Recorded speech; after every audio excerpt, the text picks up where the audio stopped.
Bueno, asko aldatzen da indusketa, depende zein indusketan zauden.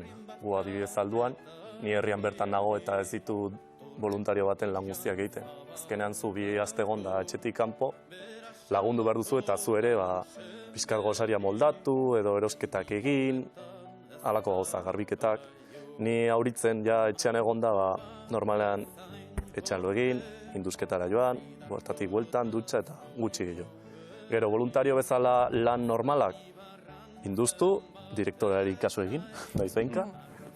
Azkenean metodologia jarraitu, erregistroa jarraitu ere lan bitartean, material garbiketa, inventariatu, siglatu eta horrelako gauza. Eta Mikel, zuk, zein izan da zuk egin izan duzun edo egiten duzun lana? Bueno, zuzendariari kasu egin, eta Ondo ikasita daukazu, Guk ere ongi egiten dugu hori,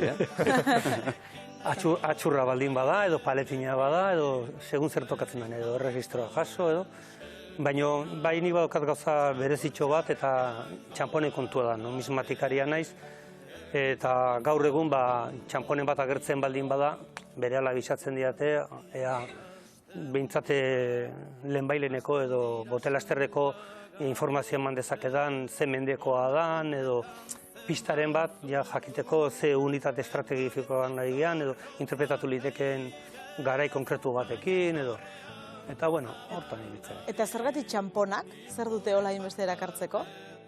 Ez dakit, ni txikitatik etxean eduki dugu afizioa, eta nik aitaren afizioari jarraitu egin diot, eta leheno aipatu eta altablen izan nintzala, eta han bidertzean fusilatutako batek poltsikoan 2 txampon zituen, eta ikusi bezain brutal jakin nun zer ziren. Eta horri esker gero amaiurra juteakoan, nitaz fiatu zian, eta txampon batek informazio asko eman dezake. Adibidez, zer ematen du adibidez txampon batek? Mendea, noizkoa izan daiteken, nungoa ere baita, danak bertakoak baldin badira kontestu bat emango dizu, eta bide Europa osoko baldin badira beste seinale bat emango dizu, salerosketen kontua, komertzioa, pista desente emate ditu. Eta segun ze unidadean dauden, informazio gehiago eman dezake, suelto agertu baldin bada baino.